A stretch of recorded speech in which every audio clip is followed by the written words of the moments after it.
Welcome to this story. This is a tale of love, secrets, and tragedy. A story hidden from history.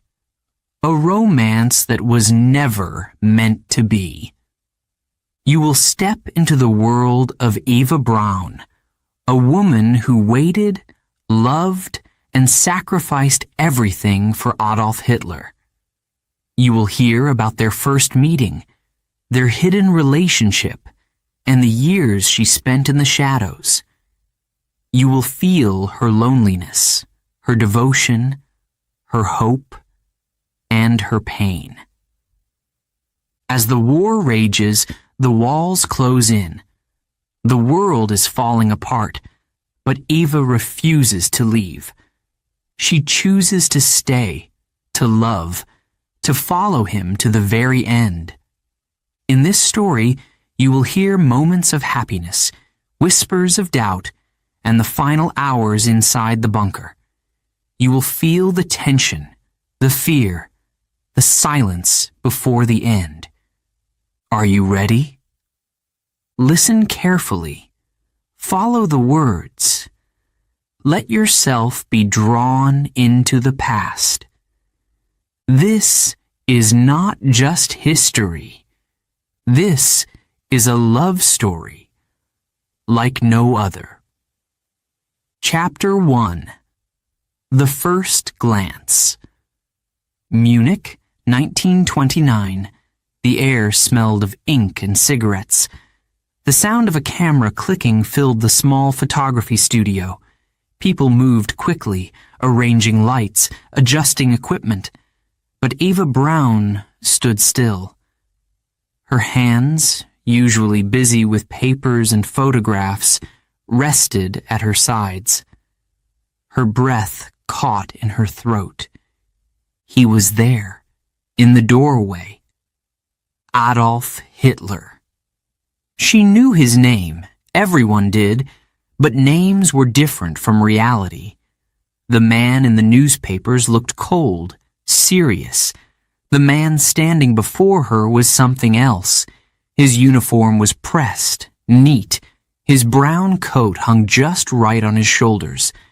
His blue eyes scanned the room, sharp, searching. Then, for a brief second, they met hers. A strange feeling ran through her. Excitement? Fear? She wasn't sure. "Who is that?" she whispered to a colleague. The answer came in a hushed voice. "That's Herr Hitler. He comes here often." She watched him move across the room.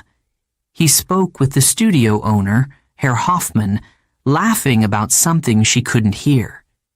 His voice was deep, commanding. People leaned in when he spoke. They nodded, listened, almost as if under a spell. Eva forced herself to look away. She had work to do. The shop was busy.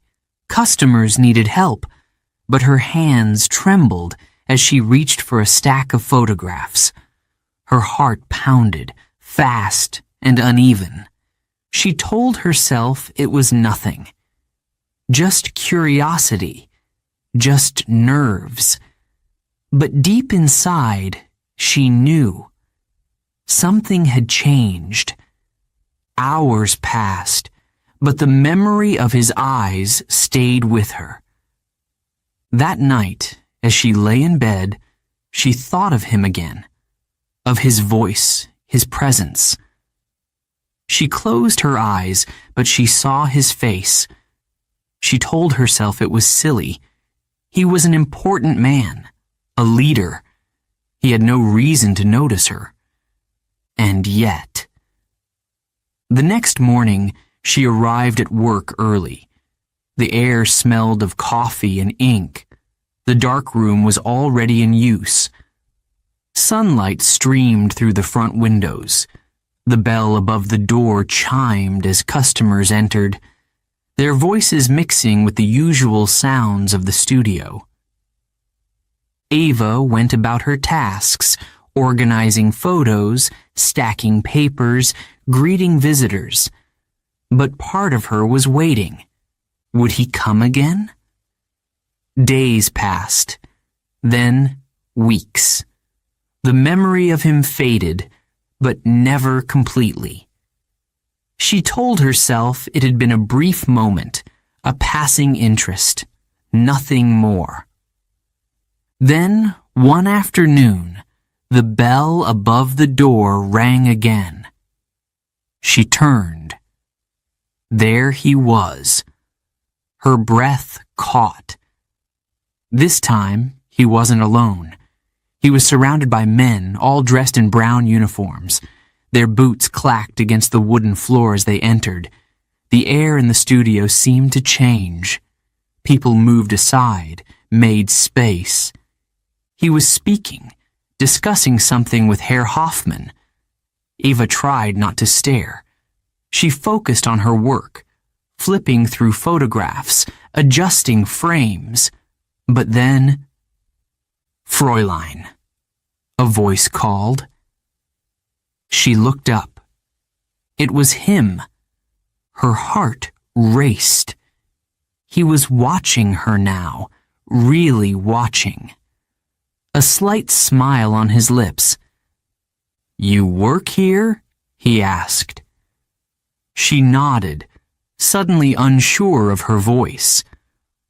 "Ah," he said, looking at her as if studying her face. "And your name?" "Ava," she managed.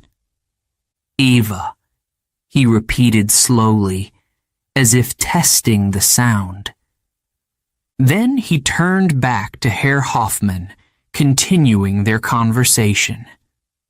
It was a short moment, barely a few seconds, and yet something about it made her pulse quicken.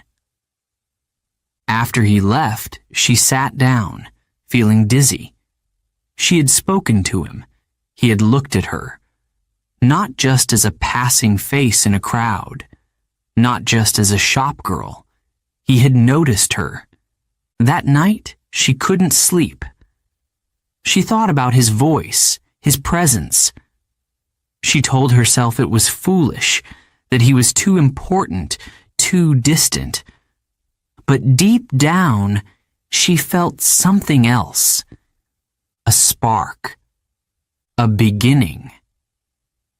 And somehow she knew. This was only the first chapter. Chapter 2. A Dangerous Attraction. The days passed slowly. Each morning, Ava woke with a new hope. Would he come today? Would she see him again? The thought made her pulse quicken. She told herself it was silly, that he was a man of power, a leader. But deep inside, she longed for another moment in his presence. She stayed late at the studio, rearranging photographs, cleaning shelves, finding small tasks to keep her there, just in case he walked through the door again. And then, he did. The bell above the door rang. Boots echoed against the wooden floor. Conversations stopped. Heads turned. Ava felt her breath catch. He was there, standing in the doorway just as he had before. His coat was crisp, his movements careful and confident. His eyes scanned the room, searching. And then he saw her. She looked away quickly, pretending to be busy. But her hands shook as she reached for a stack of photographs. She heard his voice, deep and smooth, speaking to Herr Hoffmann. She tried to focus on her work, but it was impossible. Then something unexpected happened. "Fräulein Braun," he said. She froze. Slowly, she looked up. He was smiling now, just slightly. "You seem very busy," he said, amusement in his tone. Eva opened her mouth, but no words came. Her heart pounded in her chest. Herr Hoffmann chuckled. "Ah, our Eva is a hard worker, always here late." Hitler nodded, his gaze never leaving her face. "Dedication is important." She swallowed hard. "Yes," she managed. A simple word, one syllable. But it was enough. He had spoken to her. He had noticed her. After that day, everything changed. She no longer had to wait in silence. He spoke to her often when he visited, asked about her work, made small jokes that made her laugh, even when she tried to hold it back. He was not the cold, distant figure from the newspapers. In those moments he was warm, attentive. And then came the first invitation. "Would you join me for dinner?" His voice was casual, but his eyes studied her reaction. Her heart raced. Dinner? With him? She hesitated for only a second before nodding. "Yes, I'd like that." He smiled. "Good." That evening, she dressed with care. A simple dress, soft curls in her hair. Her hands trembled as she fastened the clasp of her necklace. She told herself to stay calm. It was just dinner. But when she arrived, she realized it was not just dinner. It was something more. The restaurant was quiet, private. Candles flickered on the tables. He was already there, waiting for her. When she sat, he leaned in slightly, lowering his voice. "I like talking to you," he said. Her cheeks warmed. "Why?" she asked, her voice barely above a whisper. He tilted his head, considering the question. "Because you listen," he said simply. And she did. That night, he spoke of his dreams for Germany, his vision for the future. He told stories of his past, of struggles, of triumphs. He spoke of art, music, destiny.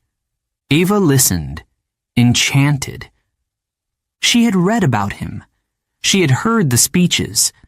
But here, across the table, he was different. He laughed. He teased. He looked at her as if she mattered. She knew the world saw him as a leader, a force of history. But tonight, he was just a man. Time passed too quickly. When it was over, he stood and took her hand. His grip was firm, warm. He looked into her eyes. "This was nice," he said softly. "I hope we do it again." Eva nodded. She couldn't speak. As she walked home that night, her mind spun with emotions. She knew this was dangerous. She knew he was not an ordinary man. But it was too late. She was already falling. From that night on, she belonged to him. But did he belong to her?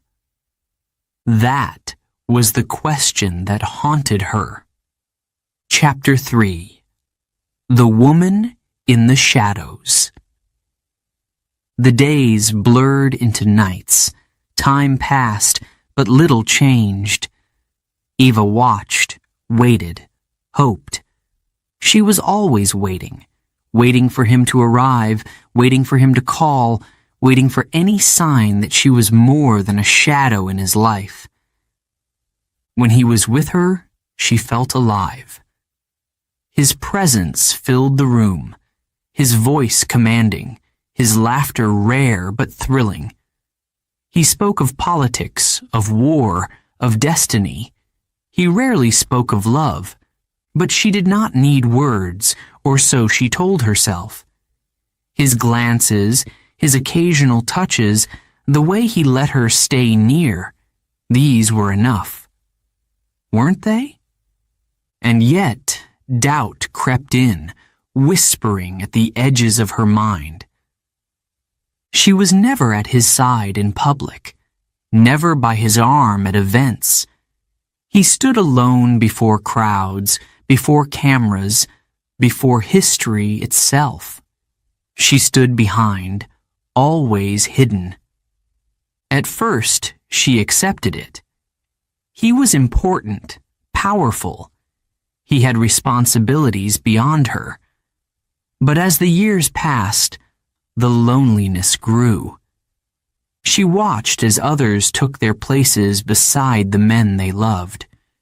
She saw women with their husbands, their fiancés, their families. She smiled, pretending it did not matter. But at night, in the quiet of her own thoughts, she wondered. Would she always be the woman in the shadows? The answer came slowly, painfully. She saw it in the way people spoke of him, the way they admired, feared, followed. To them, he was not just a man.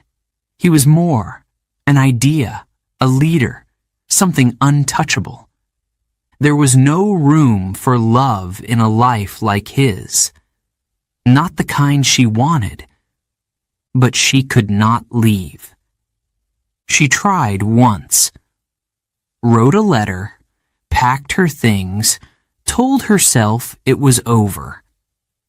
And yet, when he called, she went back. Always she went back. Because when he wanted her, it was as if nothing else mattered. She told herself it was love. Perhaps it was. But love should not hurt like this. She knew deep inside that she would never be first in his life. She would always be waiting. And still, she stayed. Chapter 4.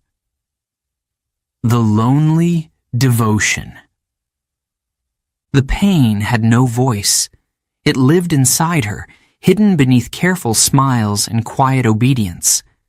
She laughed when expected, dressed in fine clothes, stood in the background. But behind closed doors, when the world could not see, the silence swallowed her whole. She was always alone. Days stretched into nights. He was busy, always somewhere else, always surrounded by men in uniform. He spoke with generals, planned strategies, made decisions that changed the world. And Eva? She waited. At home, at the Berghof, in hotel rooms, in the places he allowed her to be.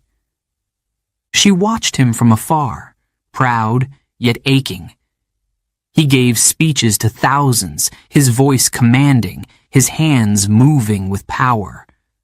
The crowds roared, their eyes shining with devotion. But that devotion was never for her. She was not his wife, not even his fiancée. Just a woman he kept close, but never close enough. She wanted more. She wanted to be seen, to be loved, to be chosen. She wanted to know she mattered. But instead, there were whispers, rumors of other women, young, elegant, important, women who did not wait in the shadows. women who did not live their lives in secret. She told herself not to listen, not to believe, but doubt clung to her heart like a disease. Nights became unbearable. She sat alone, staring at the telephone, hoping it would ring, hoping his voice would tell her something, anything to chase away the fear. Sometimes he called. Sometimes he did not. She wrote letters, pouring out her heart. Sometimes he answered. Most times he did not. She felt invisible. One evening, she stood before the mirror, studying the face that looked back at her. Her skin was pale, her eyes tired. What was she to him? A lover? A companion? Or just another piece of his life, something to be kept, controlled, but never truly cherished? The question burned inside her. She reached for the small pistol he had given her. A gift. A gesture of protection, or perhaps of control. Her fingers trembled as she held it. She wanted him to see her. She wanted him to understand. A single breath. A pull of the trigger. The sound echoed through the room. Pain. Sharp. Quick, but not fatal. A mistake? A cry for help? The bullet missed its mark, only grazing her. But the message was clear.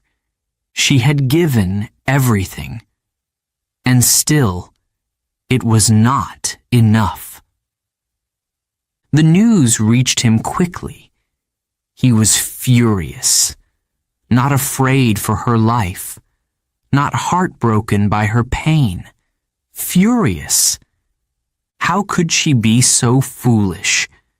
How could she embarrass him like this? He sent her flowers, a note, but no promises. He did not come to see her. She had risked her life to make him notice her, and still she waited.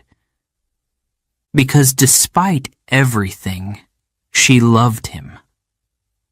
Despite the loneliness, despite the silence, despite the pain, she could not walk away. Even if she knew, deep inside, that she would never truly have him.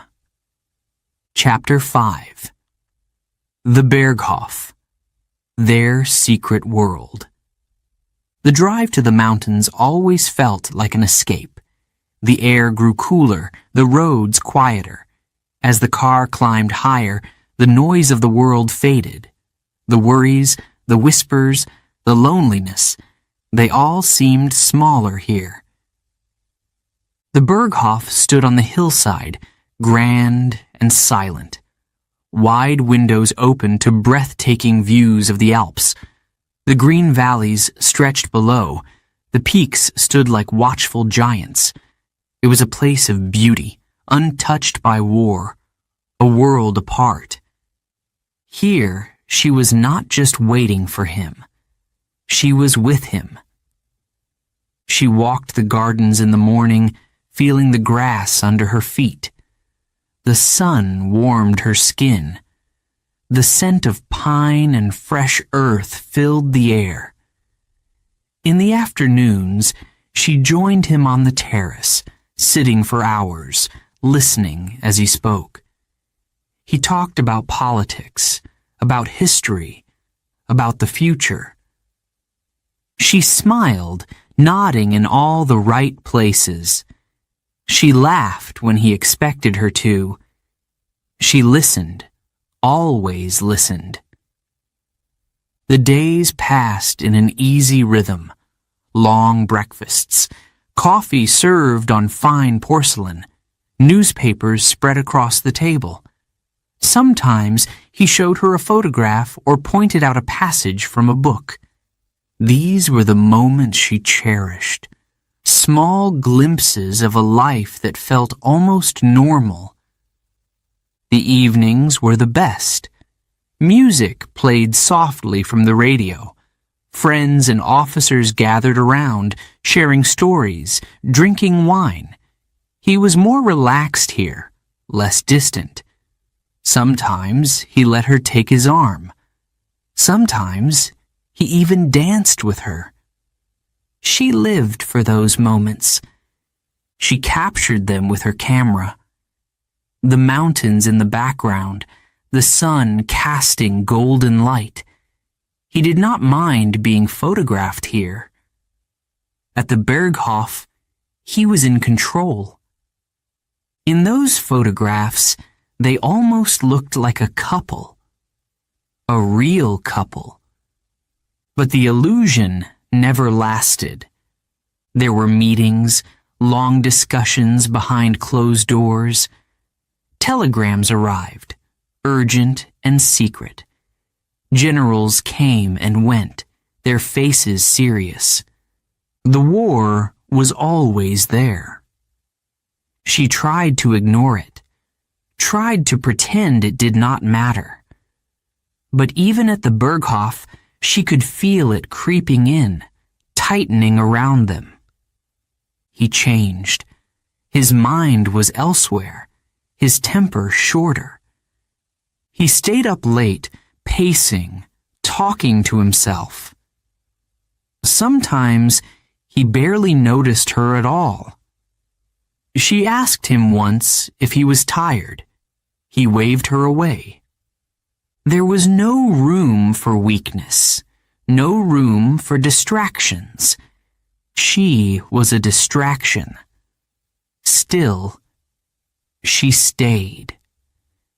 Because even when he was distant, even when he forgot her for days at a time, this was the only place where she felt close to him. She told herself this was enough. But deep inside, she knew. The world beyond the mountains was waiting. And soon, even this place, this secret world, would not be safe. Before we begin Chapter 6, a quick note for our listeners. You're currently listening to this audiobook on WooEnglish. Remember, this content is specially made for WooEnglish listeners only. If you're hearing it on any other channel, it may be a violation of WooEnglish's rights. Please ensure you're tuned into the right source to fully enjoy and respect this audiobook journey. Now, let's continue the story. Chapter 6. A Love That Was Never Enough. The world outside was falling apart. Bombs shattered cities, sirens wailed through the night, and fear spread like a sickness.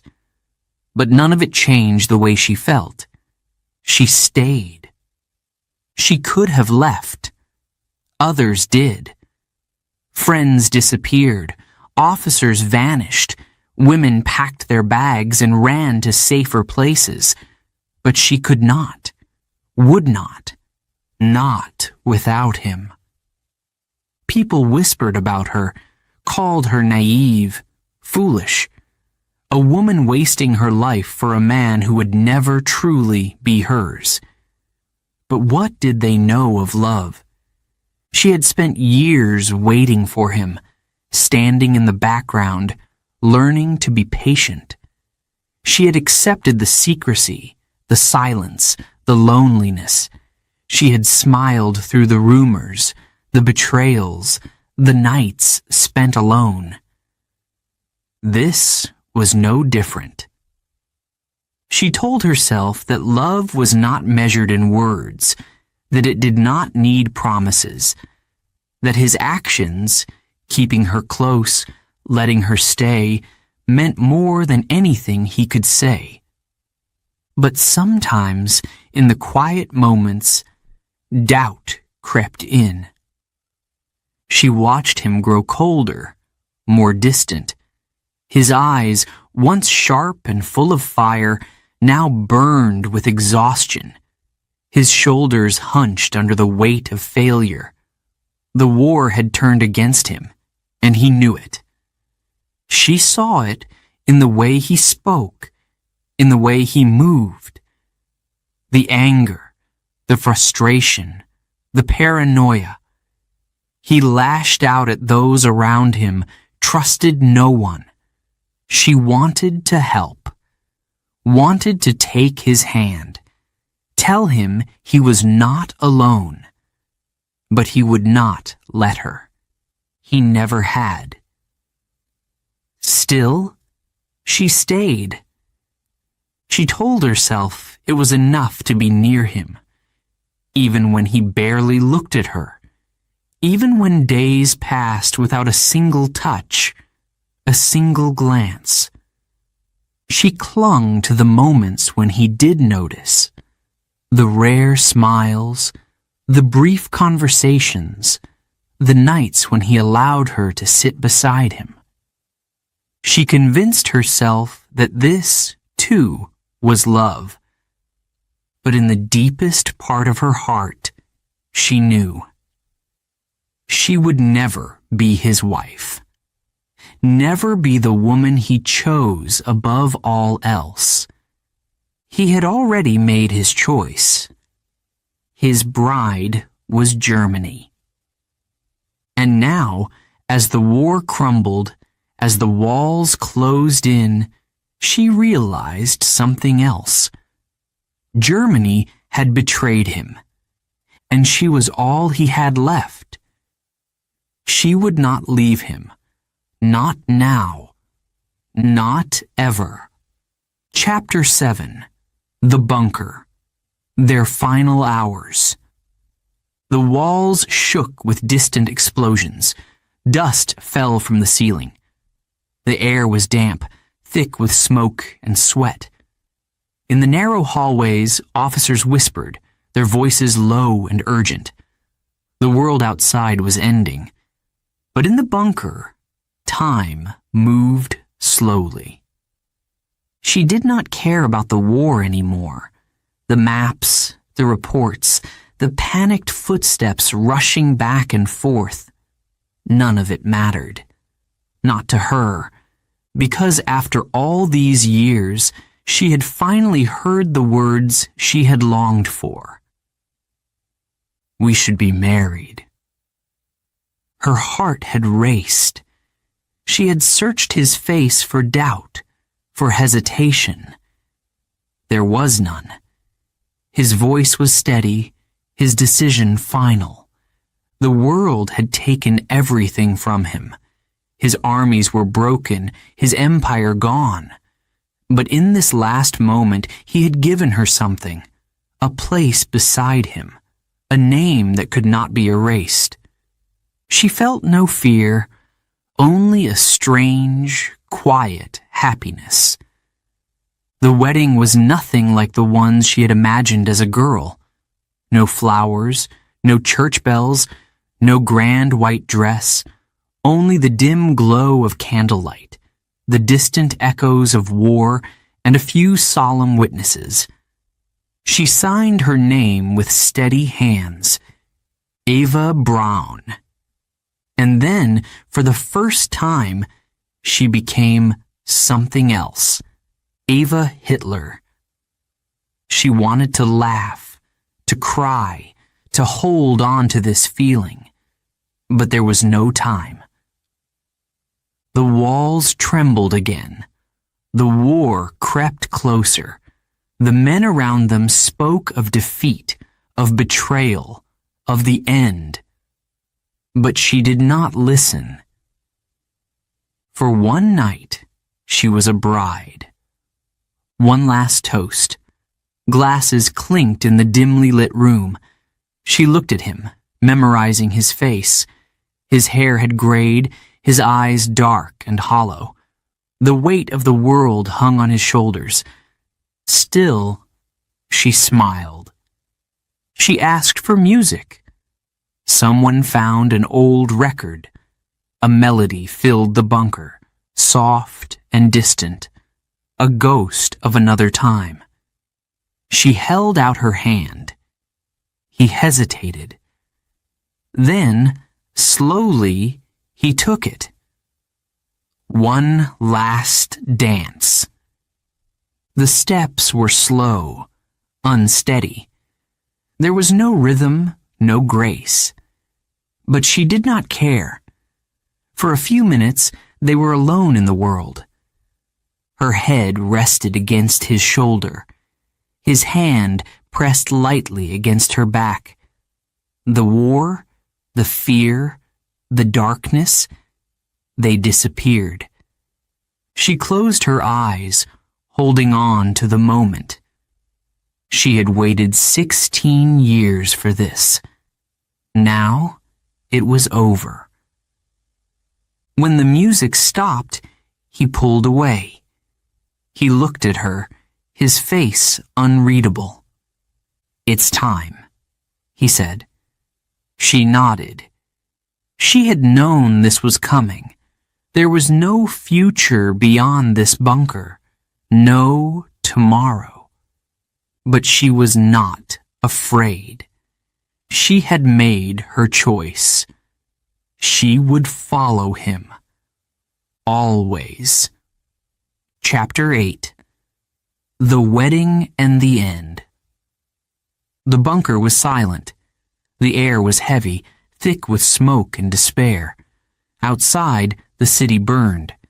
The sound of distant gunfire echoed through the tunnels, but down here, deep beneath the ruined streets of Berlin, time had almost stopped. Ava sat beside him, her hands folded neatly in her lap. She did not tremble. She did not cry. She had never been more certain of anything in her life. 16 years she had waited for this. She had stood in the shadows, watching, hoping. She had endured whispers, silence, loneliness, but not anymore. Now, she was his wife. It did not matter that the wedding had been simple, rushed, without joy. There was no need for flowers or music, no time for celebration. Only a piece of paper, a few witnesses, and a promise that had come too late. She had taken his name, but she had no future to wear it. The bunker walls pressed in around them. Maps lay scattered across the tables, marked with the ruins of a lost empire. Officers moved quietly, speaking in hushed tones. They all knew what was coming. There was no escape. She knew it too. But she was not afraid. She had never been afraid of death. She had lived too long in waiting, always standing at the edge of his world, never fully inside it. Now, at the end, she belonged to him completely. He sat across from her, silent, lost in thought. His shoulders hunched forward, his fingers drumming softly against the table. His face, once full of fire, was pale, worn. The war had taken everything from him. She reached for his hand. He let her. The simple touch sent a wave of warmth through her. How many times had she longed for this? To feel close to him, without walls between them? Now, at the end, there were no barriers. They had made their decision. She did not ask if he was sure. There was nothing left to say. A glass was placed before her. The liquid inside was clear, still. She lifted it slowly, her hands steady. For the first time in her life, she was not waiting for him. This time she would go with him. No more lonely nights. No more unanswered letters. No more silence. She met his eyes one last time, and then she drank.